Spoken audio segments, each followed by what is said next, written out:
Je sais pas pour vous, mais moi je trouve qu'on a un petit peu trop glamourisé, romantisé le métier de freelance slash chef d'entreprise et c'est ça dont j'ai envie qu'on parle aujourd'hui. Mean bread and butterflies. Oh, yes, of course. Hmm? Salut à tous, c'est Aude, j'espère que vous allez bien et on se retrouve aujourd'hui pour un nouveau concept. Bienvenue dans Débat futile. Débat futile, on parle des trucs chiants mais hyper importants. Le sujet d'aujourd'hui, être freelance, bonne ou mauvaise idée. Dans cet épisode, on va parler un petit peu, il me semble qu'il y en a 10, des 10 réalités derrière le métier de freelance. On va rentrer dans le vif du sujet. Je vais pas vous dire que c'est incroyable, que vous allez faire 10 000 euros dans 30 jours, parce que c'est tout simplement pas vrai. Par contre, je vais vous montrer tout l'aspect un petit peu, non pas négatif, mais important. Ce sont des choses qu'on ne voit pas quand on se lance et on se dit, oh, ça va être fantastique, je vais faire comme X et Y, créer du contenu sur Instagram et gagner plein de fric et ensuite aller me dorer la pilule à Bali, sauf que c'est absolument pas comme ça que ça se passe. Et c'est ça dont j'ai envie qu'on parle aujourd'hui. Petite parenthèse, je n'ai rien contre les personnes qui sont à Bali, à Dubaï, je vis moi-même en Thaïlande dans tous les cas, donc big up à tous. Premier sujet, et pas des moindres, l'administratif. On n'y pense pas, mais il y a énormément de choses à faire quand on est freelance. Et j'ai vu tellement de gens se sentir sous l'eau, se sentir submergés parce qu'ils n'ont pas mis le nez là-dedans. Quand on sort des études, quand on sort du salariat, on se dit tout simplement, moi j'ai envie de faire un truc. Pour moi, j'ai envie d'organiser mes propres heures, j'ai envie de faire ce que j'ai envie de faire. Sauf que c'est absolument pas comme ça que ça se passe. Une grosse partie de votre métier en tant que freelance, ça va être l'administratif. Ça va être de bien faire les choses pour être sûr que vous n'aurez aucune problématique derrière. Et pour ce faire, je vous invite vraiment à vous renseigner. Vous avez plein de comptes sur les réseaux qui vous expliquent un petit peu tout ce que vous devez mettre en place, les règles quand on est en micro-entreprise slash auto-entreprise, quand vous êtes en société, etc. Et dans tous les cas, à partir du moment où vous passez à l'étape société, faites-vous accompagner. Moi, personnellement, toutes les sociétés que j'ai ouvertes ont été ouvertes avec des avocats, avec des comptables, pour être sûr que les choses étaient bien faites. Parce que la France, et là je m'adresse vraiment au système français, quand c'est pas bien fait, on va venir vous faire des reproches, on va venir vous rechercher de l'argent. Donc il faut y faire extrêmement, extrêmement attention. D'autres choses qui aussi, et je les rentre dans la partie administrative, qui sont à prendre en compte, c'est faites attention à tout ce qui va être comptabilité, tout ce qui va être devis, tout ce qui va être facture, toutes ces choses-là. Même chose, c'est pas inné. Enfin, on va pas vous dire le jour où vous êtes freelance, vous n'avez pas un guide entre guillemets, tiens, voilà tout ce que tu dois faire. C'est des choses que vous devez apprendre à faire, mais qui doivent être faites en fait depuis le début. Moi, je me souviens quand je me suis lancée, et à l'époque j'avais une société en Angleterre, on avait encore le droit de faire des factures sur Excel. Et quand je suis venue en France, on m'a tout de suite dit, ici ça se passe pas comme ça, il faut que tu aies un logiciel, il faut que tu fasses les choses bien, il faut qu'il y ait toutes tes mentions légales, il faut qu'il y ait X, il faut qu'il y ait Y, bref, il faut qu'il y ait énormément, énormément d'informations. Donc pour ce faire, je vous amène vraiment à faire attention à tout ça. Et d'ailleurs, je vous donne des petits conseils. La première chose, faites votre comptabilité tous les mois. Même si vous n'avez pas de rentrée d'argent, habituez-vous à avoir un moment où vous allez faire votre comptabilité. Donc ça peut être le premier du mois, tous vos revenus et toutes vos charges. Vous devez savoir là où vous dépensez votre fric. J'ai vu beaucoup trop de freelances devoir arrêter leur activité parce qu'ils dépensaient bien plus que ce qu'ils ne gagnaient. Et d'ailleurs, je ne l'ai pas mis ici, mais la deuxième chose que vraiment je vous conseille de faire, et il me semble que vous pouvez le faire avec Shine, par exemple, qui est une banque en ligne, c'est d'avoir un compte personnel et professionnel. Ce que je veux dire par là, c'est que quand vous êtes en micro-entreprise, auto-entreprise, finalement, vous recevez en fait de l'argent sur votre compte à vous. Et du coup, vous considérez ça un petit peu comme votre argent. Sauf que c'est pas comme ça que ça marche. Vous avez votre chiffre d'affaires, duquel on va enlever l'URSSAF, duquel vous allez enlever vos charges, et ensuite, seulement ensuite, vous avez votre salaire. Et du coup, je trouve que parfois la distinction, elle est compliquée à faire. Donc vraiment, je vous amène à avoir un compte pro sur Shine, et ensuite à vous créer une petite trésorerie, et tous les mois à vous reverser votre salaire, entre guillemets, sur votre compte personnel. Je vous assure que sur le long terme, c'est quelque chose qui va faire une énorme différence. Mon deuxième conseil, ne perdez pas trop de temps dans vos mails. Je vois trop de gens encore aujourd'hui regarder leurs mails toutes les 10 minutes. C'est maladif et je suis la première à le faire. Donc vraiment, arrêtez de faire ce genre de choses. Moi, personnellement, sur mon téléphone, j'ai Opal. Donc je n'ai plus accès à mes mails, à mes réseaux sociaux ou quoi que ce soit entre 9h et 17h. Donc je regarde mes mails en amont. sur mon ordinateur d'ailleurs. J'évite de répondre dans tous les cas à mes mails sur mon téléphone, je réponds toujours sur mon ordinateur pour que ce soit aussi des heures et des moments raisonnables. Je vais pas vous répondre à 15 heures un dimanche à un de vos mails que vous m'avez envoyé. Ça va dans tous les cas attendre le lundi. Donc vraiment, vraiment, je vous amène à faire la même chose. Mettez-vous des temps pour regarder vos emails. Et si jamais vous avez envie de le faire, et là ça sort de l'administratif, mais faites-le également pour vos WhatsApp, vos Telegram, peu importe vos messages. Dernier point en ce qui concerne l'administratif, parce que ça c'est très important aussi, les impôts, la fiscalité, tout ça, vous devez comprendre comment est-ce que ça fonctionne, vous devez comprendre comment fonctionne l'URSSAF, les cotisations, tout ça, tout ça. Donc je vous invite vraiment à aller suivre le compte de ma copine Léna, donc LMB-du-bas gestion, qui va vous expliquer absolument tout. Elle fait énormément de contenu gratuit, elle fait des ateliers, etc. Vous allez avoir toutes les informations vraiment pour pouvoir gérer toute cette partie-ci. D'ailleurs, il me semble qu'elle organisera un atelier, comme elle avait fait l'année dernière, sur les impôts, donc sur votre déclaration d'impôts. Donc n'hésitez pas à aller la rejoindre sur ses réseaux pour ne rien manquer. On continue un petit peu avec le sujet de l'argent, avec l'irrégularité de l'oseille quand on est entrepreneur. Ça, pareil, je trouve qu'on n'en parle pas beaucoup. Et d'ailleurs, petit pic hein, très franc, à tous ces gens qui ont fait une fois 10 000 euros et qui apprennent ensuite aux autres à faire 10 000 euros, arrêtez, s'il vous plaît. Vous savez même pas comment vous l'avez fait, vous savez même pas si vous allez être capable de le refaire. Vous avez aucune crédibilité. Honnêtement, alors à moins que vous arriviez à le faire pendant un an, tous les mois, vous savez exactement ce qui va se passer et vous faites bien plus de 10 000 euros, ok, à ce moment-là, allez-y. Mais s'il vous plaît, arrêtez de le faire. Arrêtez de faire croire aux gens qui vont faire 10 000 euros en 30 jours en lançant une offre à étiquette. C'est absolument pas comme ça que ça fonctionne. Attention, ça peut fonctionner, mais c'est extrêmement rare. Je vous rappelle qu'il n'y a pas des millions d'entrepreneurs en France et que souvent, ceux qui font le plus de bruit, c'est ceux qu'on voit le plus. Et très souvent, c'est ceux qui font le plus gros chiffre d'affaires. Donc faites très attention à ça. Néanmoins, sur le sujet de l'irrégularité, c'est vrai que pour moi, je trouve que c'est quelque chose de très compliqué. Et d'ailleurs, j'en avais beaucoup parlé dans une newsletter qui était sortie au mois de février, où sur le mois de janvier, j'avais fait un très bon chiffre d'affaires. J'avais fait 15 000 euros de chiffre d'affaires. J'étais hyper contente. D'ailleurs, plus de 15 000. Je crois que j'étais à 16 900 ou un truc comme ça. Bref, le meilleur chiffre d'affaires que j'avais fait depuis le début de mon activité il y a 3 ans. Et le mois de février, arrivé au 12 ou au 13 février, j'avais fait 400 euros. J'étais en PLS, j'avais envie de pleurer, j'étais là, je ne comprenais pas ce qui se passait. Finalement, tout est rentré dans l'ordre. Et d'ailleurs, alors là, c'est un super bon exemple, mais donc, comme je disais, très bon chiffre d'affaires sur le mois de janvier. Finalement, très bon chiffre d'affaires aussi sur le mois de février. J'ai plus les chiffres en tête, mais entre 8 et 9 000 euros. Mais j'ai tout fait à la fin du mois. Et sur le mois de mars, j'avais déjà fait 6 ou 7 000 euros de chiffre d'affaires le 10 mars. Donc comme quoi, en fait, c'est vraiment ça l'irrégularité. Vous n'allez jamais avoir des mois qui se ressemblent. Donc c'est très très important également que vous suiviez vos chiffres un maximum. Ici, mes conseils. Connaître vos charges. Vous devez savoir où part votre fric. Quand vous investissez dans une formation, dans un accompagnement, peu importe, ne le faites pas en mode dernier espoir. Moi, j'ai eu des gens au téléphone qui sont venus me voir en me disant ça. Aude, j'ai mon chômage qui s'arrête dans 2 mois. T'es mon dernier espoir. Crois-moi bien, ma cocotte, qu'on va pas travailler ensemble parce que t'es pas du tout dans le mindset de j'ai envie de faire les choses bien. T'es dans le mindset de l'urgence. Et du coup, ça, c'est un autre conseil que je vous glisse ici. Investissez dès que vous rentrez dans votre chômage. N'attendez pas d'être à 3 mois du chômage. Quand vous êtes à 3 mois du chômage, vous allez, dans tous les cas, quasiment sûr à 100% retourner travailler. Donc faites très très attention à ça. J'en vois beaucoup trop qui arrivent au dernier moment en mode dernière chance. C'est pas en mode dernière chance que vous allez réussir à trouver quelqu'un pour vous aider et que instinctivement vous allez avoir l'idée de malade qui va vous arriver. Deuxième conseil, avoir entre 3 et 6 mois de trésorerie. Attention, j'ai bien conscience que c'est beaucoup, mais quand vous voulez vous développer en tant qu'entrepreneur, c'est vraiment quelque chose que vous devez mettre en place. Comment savoir ce que représentent un peu ces 3-6 mois? Moi, personnellement, ce que j'aime beaucoup faire, ce que je fais faire à beaucoup de mes élèves, c'est le calcul des charges pro et perso. En gros, je les amène à savoir combien va leur coûter leur business. Par exemple, vous avez accès à Canva, à Zoom, à Calendly, j'en sais rien. Donc ça vous coûte, je sais pas moi, 50 euros par mois. Donc vous savez que dans tous les cas, il y a 50 euros par mois qui partent là-dedans. Et ensuite, même chose avec vos charges personnelles, de savoir combien vous coûte votre vie. Moi, je sais qu'aujourd'hui, toute ma vie, mes courses, Internet, ma maison, tout ça, ça me coûte, je sais pas moi, 2 000 euros par mois. Je vous dis parce que je viens de déménager, donc j'ai pas le chiffre exact, mais on va dire à peu près 2 000 euros par mois. Eh bien, je sais que moi, minimum, je dois faire 2 000 euros plus mes charges, donc mon URSSAF, etc. Moi, je ne paye plus l'URSSAF aujourd'hui parce que je suis expatriée, mais vous devez avoir conscience de tout ça. Et peut-être que vous allez avoir un chiffre qui va être 1008. Et du coup, commencez à mettre de côté. Je vous dis pas de mettre de côté directement, mais petit à petit, 200 euros, 300 euros, 400 euros, petit à petit. C'est aussi ça qui va faire que sur le long terme, vous allez être un entrepreneur qui va tenir, un freelancer qui va tenir.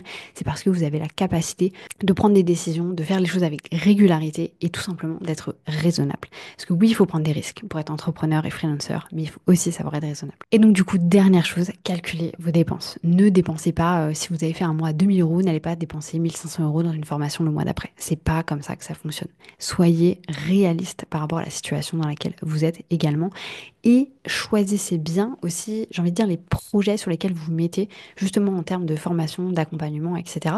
Parce que, alors pour moi honnêtement aujourd'hui tous les programmes un petit peu en ligne se valent. Ce qui change beaucoup, la variable qui va y avoir énormément, c'est vous. C'est vous et la manière dont vous allez passer à l'action.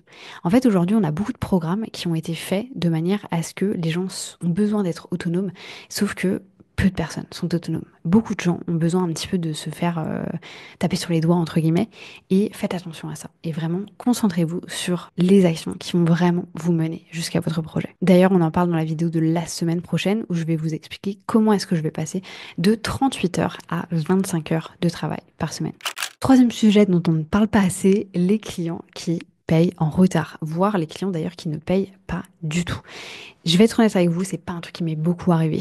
Au niveau de la prestation, ça ne m'est d'ailleurs jamais arrivé.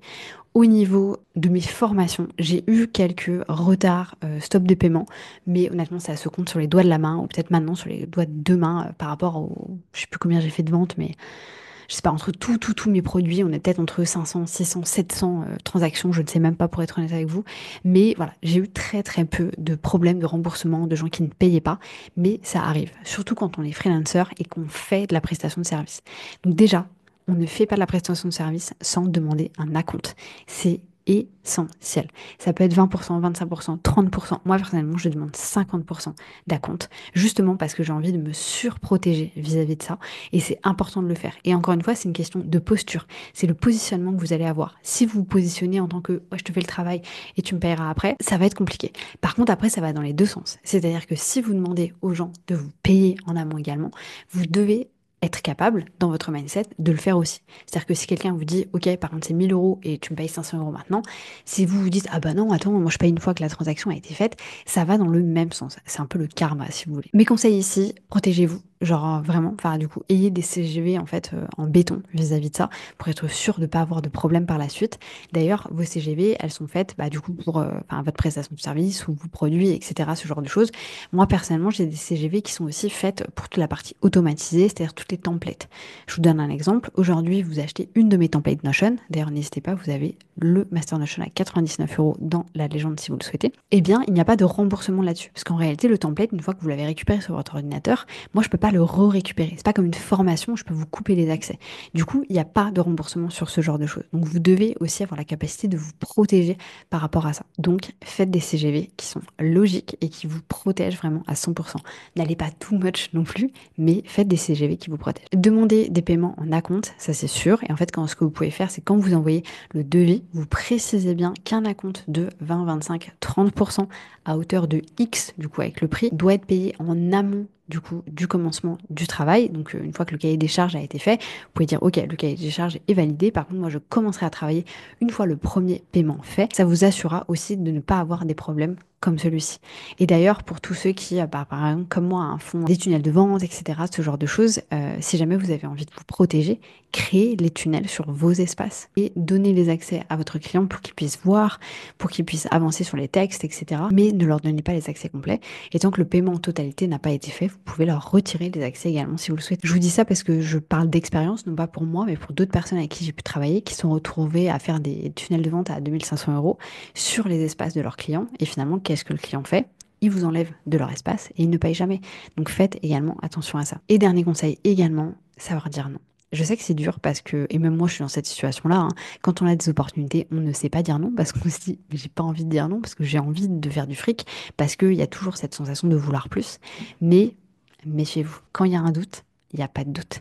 Et moi, j'ai eu le cas avec, je me souviens d'un gars en particulier. En plus, je m'étais fait chier, putain, j'avais passé 3 heures à lui faire un espace témoin sur Notion pour lui montrer ce que je pouvais faire pour lui et tout.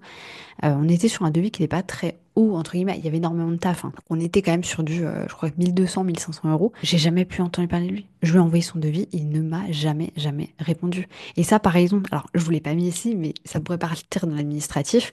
Vous allez en faire des devis qui n'auront aucune réponse. Et du coup, essayez le plus possible d'automatiser tout en personnalisant, mais essayez de vraiment créer un process dès le début pour pouvoir faire vos devis, vos propositions commerciales pour éviter de perdre trop de temps avec ça. Sujet numéro 4, pareil, on en parle pas. Ah si, on en parle un peu plus quand même. La charge mentale et la solitude. Quand vous allez être chef d'entreprise et freelance, c'est plus le CDI, vous pouvez aller discuter avec Joséphine à la machine à café, ou vous pouvez aller voir votre pote sur le floor, etc. Ça se passe plus du tout comme ça. Vous êtes seul, tous les jours, face à votre ordinateur. Alors moi j'ai de la chance, parce que mon conjoint étant entrepreneur également, ça fait partie de notre quotidien. Donc on peut échanger, on se comprend, etc. Mais vraiment, j'envoie le plus gros big up du monde à ces gens qui sont seuls chez eux ou avec un partenaire qui ne comprend pas ce qu'on fait, parce que c'est dur, putain, d'expliquer ce qui... Enfin, les gens se disent, mais pourquoi tu fais ça alors que tu pourrais être en CDI? Quoique, je trouve que quand même dans les mœurs, ça a vachement changé avec les années. Moi, je sais que quand j'étais très jeune, donc je vous dis ça, j'avais 15-16 ans, il y avait encore la culture de le CDI, le prêt immobilier, le chien, les enfants. J'ai l'impression que ça a quand même vachement changé. Je veux dire, aujourd'hui, moi, j'ai 32 ans, je suis pas propriétaire, je suis pas en CDI, j'ai pas, si j'ai ma voiture, mais je veux dire, on est beaucoup moins classique que ce qu'étaient nos parents, etc. Donc ça, je trouve que c'est quand même relativement ok, mais ça reste dur d'expliquer ce qu'on fait. Moi, personnellement, je dis à mes parents que je suis formateur. Formatrice plutôt. Je vais pas leur expliquer exactement tout ce que je fais, que je crée du contenu sur les réseaux, que je fais du consulting. Je fais de la formation. Voilà, je leur dis juste, je fais de la formation, ça s'arrête là, et j'ai pas envie de rentrer dans plus de détails. Eux, c'est pas qu'ils s'y intéressent pas non plus, mais mes parents sont retraités plus, donc j'ai pas envie de leur prendre la tête avec ça non plus. Mais ce que je veux dire par là, c'est que bien sûr qu'il y a plein de gens qui ne comprendront pas ce que vous faites et qui juste jugeront, et encore une fois, j'en ai parlé dans pas mal d'épisodes de podcast, ne prenez pas l'avis des gens dont vous ne voulez pas l'avis. L'avis AVIS, l'avis VIE. Dites-vous que la pire des situations, enfin moi personnellement, la pire des situations pour moi, ça serait de retourner en CDI. C'est la vie quotidienne de centaines, de milliers, de millions d'ailleurs de personnes. J'ai des gens qui me jugent pour ce que je fais et dans ma tête, je suis là. La pire des situations pour moi, c'est d'être à ta place. Donc dans tous les cas, personnellement, je suis au-dessus de tout ça. Mes conseils ici, rejoignez des communautés, payantes, pas payantes, commencez par du payant.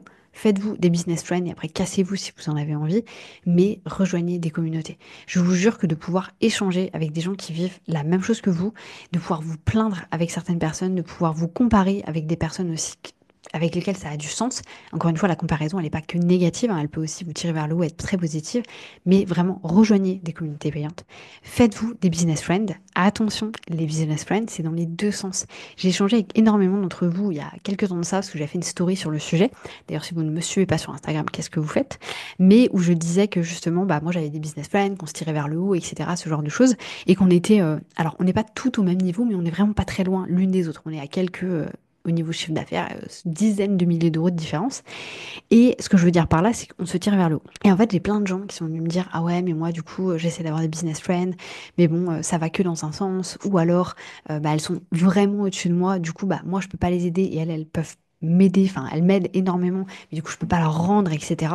Donc ça, c'est vrai que c'est quelque chose. Je ne sais pas si vous entendez le bordel derrière moi, mais je vais faire quand même, parce que sinon, je pense que je ne pourrais pas attendre. Ce que je veux vous dire par là, c'est que sélectionnez des business friends, non pas qui sont au même niveau que vous, mais non pas qui sont genre à 10 km au-dessus de vous. Ce que je veux dire par là, c'est que moi, personnellement, qui fais à peu près 100 000 euros de chiffre d'affaires, si j'ai une business friend qui fait 10 000 euros de chiffre d'affaires, bah, je vais pouvoir la tirer vers le haut. Mais moi, elle ne pourra pas m'apporter finalement énormément de choses. Mais surtout, les conseils que moi, je vais lui donner sont peut-être trop hauts déjà pour elle. Je vous donne un exemple hyper concret. J'avais une de mes copines slash business friend qui avait rejoint en fait un programme du coup avec, il me semble que c'était des Américaines, mais qui elle faisait, c'était du 150, 200 000 euros par mois, alors que elle était peut-être à 5, 10, 15 000 euros par mois. Bah du coup elle était là, mais c'est pas du tout les problématiques qui m'intéressent. Enfin moi je suis pas à ce niveau-là en fait. Donc ça l'a tirée vers le haut, mais en même temps elle se disait j'en suis pas encore là. Donc finalement c'est un peu une perte de temps, une perte d'argent, etc. Donc choisissez bien vos business friends. Et encore une fois là je vous parle de chiffre d'affaires, mais ça peut être vraiment sur différents types d'autres sujets. Troisième conseil ici, demandez de l'aide. quand vous n'arrivez pas à faire quelque chose, demandez de l'aide, investissez, allez regarder des vidéos YouTube. Il y en a plein sur plein de sujets. Honnêtement, enfin, moi, je sais que j'ai appris énormément de choses en autodidacte. D'ailleurs, dites-moi dans les commentaires si vous voudriez une vidéo sur toutes les formations et coachings dans lesquels moi j'ai investi personnellement pour vous montrer aussi peut-être les personnes que j'ai choisies et aussi les résultats un petit peu que j'ai obtenus avec ça. N'hésitez pas à me le dire. Et dernière chose, n'hésitez pas à partager vos galères au quotidien. Si jamais comme moi vous êtes créateur/créatrice de contenu, partagez vos galères. Les gens adorent savoir ce qui se passe dans votre vie. Les gens ont envie tout simplement de vivre vos galères avec vous. Et n'ayez pas la sensation que, oh là là, s'ils voient que j'ai des galères, ils vont pas vouloir travailler avec moi. Mais bien entendu que non. Ils vont se rendre compte que vous êtes exactement comme eux. Ou alors, s'ils vous jugent et ils se disent, j'ai pas envie de travailler avec elle, c'est que c'est pas forcément les bons clients ou les bonnes business friends pour vous. Cinquième sujet, c'est sans doute le sujet dont on parle le plus, mais j'avais quand même envie de mettre le nez dedans. Trouver et garder ses clients, parce que c'est pas une mince affaire.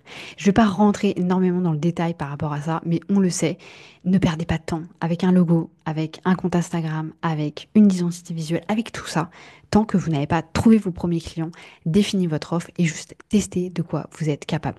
Je vois trop de gens qui créent du contenu depuis 1 an, 2 ans, 3 ans, qui n'ont jamais aucun client, parce que tout simplement, ils ont trop peur. Vous avez trop peur et du coup, vous vous mettez dans cette situation de « Ah non, mais il me faut un logo. Ah non, mais il me faut une identité visuelle. Ah non, mais il me faut un site web. Ah non, il me faut aussi. » Moi, j'ai fait mon premier site web.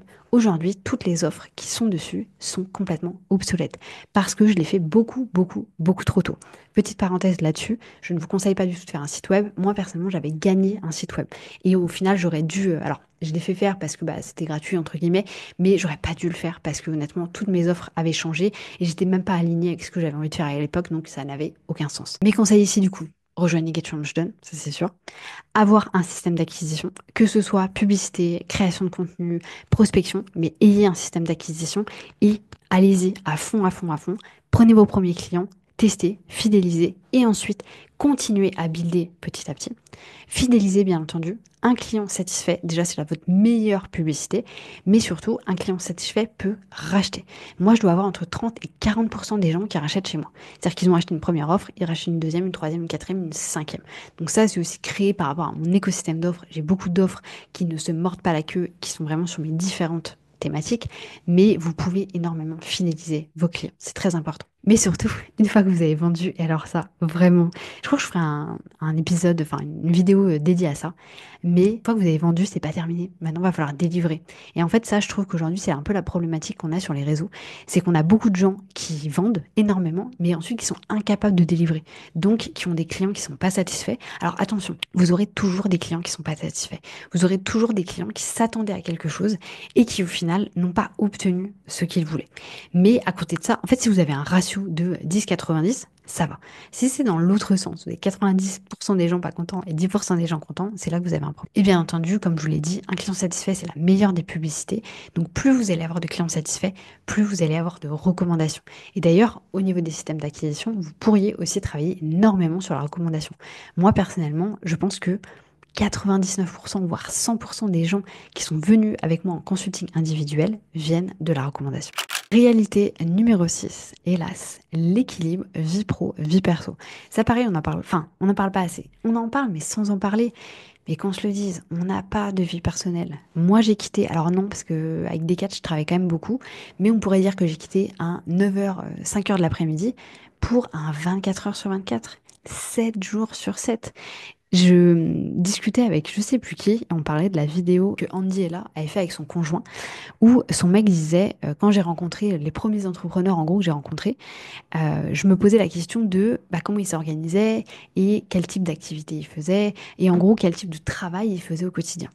Et la nana avait répondu du coup à l'époque à Jérémy, sur ma to-do list, j'ai assez de choses pour les 3 prochaines années. Et c'est complètement vrai. Là, si je devais vider ma tête sur tout ce que j'ai envie de faire dans mon business, j'en ai pour 5 ans. Donc ça d'ailleurs, on peut faire le lien un petit peu avec l'équilibre vie pro, vie perso. Ce qu'il y a sur votre to-do list, vous n'allez pas le faire cette semaine. Vous n'allez pas tout faire cette semaine. Peut-être que ça va vous prendre des mois, des semaines, des années. Moi, j'ai des projets qui sont sur ma to-do list depuis le mois de juillet, je ne les ai toujours pas faits. Et c'est pas parce que je suis pas productive, c'est pas parce que j'arrive pas à passer à l'action, c'est juste que parfois, il faut savoir se mettre des priorités. D'ailleurs, restez bien sur cette chaîne, abonnez-vous parce que la semaine prochaine, je vous sors une vidéo sur comment est-ce que je vais faire, entre guillemets, et comment vous pouvez faire également pour passer. Donc moi, aujourd'hui, je travaille à peu près 38 heures par semaine et j'ai envie de passer à 25. Et du coup, il va falloir que je continue à gagner le même argent, bien entendu, mais tout en travaillant beaucoup moins. Donc bref, on en parlera la semaine prochaine. Au-delà du fait que vous avez envie d'avoir une vie personnelle qui est enrichie, moi personnellement, un truc dont je me suis rendu compte, c'est qu'au-delà de ne pas avoir de vie perso, parce que mon conjoint est aussi entrepreneur, c'est qu'en fait, je ne sais pas quoi faire si je ne travaille pas. Je n'ai pas de passion, donc je n'ai pas de truc à faire. Donc si là, je travaille pas, honnêtement, je serais sans doute en train de lire, ce qui reste une passion, ou potentiellement regarder Netflix. Et en fait, je culpabilise, je me dis, mais ça n'a aucun intérêt. Et en plus, je suis toujours sur des écrans, parce que moi, je lis sur l'iPad et je regarde Netflix sur ma télé. Donc, c'est toujours des écrans. Donc, ayez aussi quelque chose à faire potentiellement qui ne va pas impliquer des écrans. Ici, mes petits conseils pour vous, avoir un truc à faire, genre peu importe. Moi, je vais me mettre au crochet, personnellement, ou au running, j'en sais rien, mais trouver quelque chose qui m'évite d'être toujours sur des écrans. Deuxième chose, avoir un entourage, avoir des gens avec qui vous pouvez passer du temps. Moi, personnellement, ici, c'est quelque chose qui me... Alors, à Bangkok, pas trop, parce que j'avais du monde, mais là, ça va tout changer, parce qu'on n'a personne autour de nous. Mais avoir des gens avec qui vous pouvez passer du temps, c'est essentiel. Vous savez pas à quel point mes deux meilleures copines me manquent et que j'aimerais les voir tous les jours. Mais aujourd'hui, c'est pas possible. Donc, si jamais vous avez l'opportunité de voir vos amis, de passer du temps avec d'autres personnes que votre cercle très très proche, allez-y, faites-le et profitez de la vie. Troisième conseil, prévoir des activités. Moi, je sais qu'à Bangkok, c'est un truc qu'on ne savait pas du tout. En fait, tout était une routine pour nous. Après, ça nous plaît, on est bien comme ça. Mais au bout d'un moment, c'est vrai qu'on se dit, en fait, on n'a pas du tout profité. Là, on est parti. Et maintenant, moi, je me dis, ah, j'aurais bien voulu faire ci, j'aurais bien voulu faire ça. Donc ça, c'est quelque chose qu'on va changer aussi ici, par exemple, pour nous à Chiang Mai, c'est qu'on va se prévoir des activités. Genre le week-end, on va aller visiter des montagnes, on va aller dans les waterfalls, peu importe. Mais si vous ne vous prévoyez rien, dans tous les cas, vous allez risquer en fait de vous mettre à travailler. Et dernier conseil ici, ne pas culpabiliser. Moi, je sais que je suis toujours dans ce truc-là, hein, c'est pour ça que je vous partage aussi. Mais personnellement, j'ai ce truc de quand je suis pas en train de travailler, je me dis putain, mais je devrais être en train de bosser. Et en fait, j'ai vraiment ce sentiment de culpabilité, alors que je ne devrais pas me sentir comme ça. Je devrais avoir la possibilité, si j'ai envie, juste de prendre du temps pour moi. Parce que c'est pas que je suis pas en train de travailler, mais je suis peut-être en train de travailler sur un sujet qui est différent. C'est peut-être pas du coup du travail professionnel, mais c'est du travail personnel. Et c'est d'ailleurs ce que je vous partageais dans l'épisode de podcast qui est sorti lundi, c'est que moi aujourd'hui j'ai des objectifs qui ont un peu changé. Par exemple, j'ai envie de travailler moins, de lâcher prise, de travailler ma souplesse, etc. Tout ça, en fait, il faut aussi que je mette du temps pour pouvoir le faire. Je peux pas juste me dire un matin, ah bah tiens, je vais être souple. Il faut aussi que j'investisse du temps pour tout ça. Sujet numéro 7, je me devais d'en parler, mais l'URSSAF. Et je vais être honnête ici, j'ai pas de conseil pour vous, tout simplement parce qu'aujourd'hui, moi, je suis immigrée, enfin, je suis expatriée / immigrée en Thaïlande, donc je ne paye plus à l'URSSAF, je paye mes cotisations ici en Thaïlande et c'est beaucoup moindre. Et je pense que c'est important d'en parler parce que aujourd'hui, on parle beaucoup d'imposition. Alors je sais qu'il y a plein de gens du coup qui mettent l'imposition, enfin l'URSSAF dans l'imposition, mais aujourd'hui l'URSSAF alors, est très important. Vous devez payer votre URSSAF, mais vous devez aussi le prendre en compte. Encore une fois, dans vos charges, dans tout ça, ça doit faire partie en fait de votre package. C'est-à-dire que si vous voulez gagner, je sais pas moi, 24 000 euros à l'année, donc 2 000 euros par mois, vous savez que vous devez faire non pas 2 000 euros par mois de chiffre d'affaires, mais peut-être 2 600 pour avoir votre URSSAF qui est enlevé et ensuite que vous ayez ces fameux 2 000 euros dans votre poche. Donc tout ça, faites vos calculs, s'il vous plaît. Et pourquoi est-ce que j'insiste là-dessus? C'est parce que je vois trop d'entrepreneurs, encore une fois, venir aujourd'hui avec moi en consulting, en formation, et qui ne savent pas en fait combien de chiffre d'affaires ils doivent faire pour vivre et qui sont étonnés, entre guillemets, ah, il y a autant d'URSSAF à payer. Mais en fait, l'URSSAF, c'est toujours le même calcul, hein. Bon, en ce moment, c'est 26,7 ou 26,1, quelque chose comme ça. Mais vous pouvez trouver les informations sur le site de gouvernement. Vous devez savoir cette information-là. Vous devez savoir que vous allez devoir payer ce truc-là pour pouvoir ensuite entre guillemets, avancer. Et renseignez-vous aussi sur ce qu'il y a dans l'URSSAF français, comme ça au moins vous n'aurez pas de surprise au moment où vous allez devoir avoir un congé maternité, partir en retraite, tout ça, tout ça. Avant-dernière réalité, les vacances et la maladie. Ici, j'entre tout de suite dans le vif du sujet avec mes conseils. Prévoyez vos vacances vraiment en amont. Mettez au courant vos clients. N'attendez pas le dernier moment, s'il vous plaît, s'il vous plaît, s'il vous plaît, parce que vous n'avez pas conscience, eux, de leur agenda. Suivant ce que vous faites, si vous faites de la prestation de service, du coaching, du consulting, peu importe. S'il vous plaît, dites-leur en avant. Donc vraiment prévoyez vos vacances pour vous-même. Plus vous allez les prévoir, plus ce sera facile de les prendre. Deuxième chose, organisez-les. Ayez vraiment un timing précis sur ce que vous allez faire vous-même en vacances et surtout comment vous allez vous organiser avant et après. C'est-à-dire comment est-ce que vous allez quitter, entre guillemets, votre travail? Est-ce que vous allez vous faire une to-do list pour quand est-ce que vous revenez? Est-ce que vous allez faire en sorte d'avoir terminé toute votre to-do list? Vraiment, mettez toute cette partie-là à plat parce que je vous assure que ça va vous changer la vie. Dans tous les cas, il me semble que je vous ferai un post Instagram, donc suivez-moi sur Instagram, ou une vidéo YouTube sur le sujet où moi je vous montre comment est-ce que je fais exactement pour m'organiser, pour éviter en fait d'avoir cette pression pendant les vacances, de se dire oh là là, je suis en train de perdre du temps, mais aussi d'avoir la sensation quand on revient que tout se passe bien. Et d'ailleurs, c'est pour ça, mon quatrième conseil, c'est prévoyez votre retour. Moi, je sais que cette année, je vais me faire un truc particulier, c'est que je vais me faire une vidéo pour moi-même pour quand je reviens de vacances. Donc là, personnellement, je vais prendre des vraies grosses vacances sur le mois d'août où je vais retourner en France voir ma famille et tout. Et je sais que je vais me faire une vidéo de 15-20 minutes en mode ok, out. Voilà dans quel mood t'es à l'instant T. Voilà les projets qui sont terminés. Voilà les projets qui sont en cours. Si jamais je devais reprendre demain, lundi, voilà ce que moi personnellement je ferais. Pour vraiment me remettre, en fait, un petit peu une vidéo motivation mindset pour revenir. Donc vraiment, je vous invite à essayer aussi ce conseil. Et dernier conseil, donc troisième conseil, prenez vos vacances. Vraiment. Et moi, c'est le plus gros regret que j'ai eu sur les premières années de freelancing et d'entrepreneuriat, c'est de me dire non, mais ce sera pour après. Mais non, en fait, parce que l'après, tant que vous le prévoyez pas, il ne va jamais, jamais arriver. Et l'année dernière, j'ai pris quasiment tout le mois d'août en vacances, une semaine également au mois de septembre. Bon, ça, c'est une connerie parce que moi, c'est un gros mois, donc j'aurais pas dû le faire à ce moment-là. Donc, calculez bien aussi quand vous partez en vacances. Mais ce que je veux dire par là, c'est que j'ai pu le faire. Donc, si j'ai pu le faire, vous pouvez le faire également. Dernière chose que j'avais envie de vous partager, c'est, et pareil, je trouve qu'on n'en parle pas assez, c'est la culpabilité de tout. La culpabilité de pas profiter de la vie, la culpabilité de pas être toujours en train de travailler, la culpabilité de se comparer aux autres, la culpabilité de pas faire le même chiffre d'affaires que tout le monde. Et c'est la réalité. Et là, j'ai pas de solution pour vous, de vous dire ça va complètement se stopper, parce que c'est juste comme ça que ça se passe. Je pense vraiment que l'humain est fait pour culpabiliser. Bref, moi je vous laisse là-dessus avec les superbes bruits de machines derrière. Je vous souhaite une bonne journée, une bonne matinée, une bonne soirée, peu importe quand est-ce que vous allez regarder cette vidéo et je vous dis à bientôt pour une nouvelle vidéo. C'était Aude.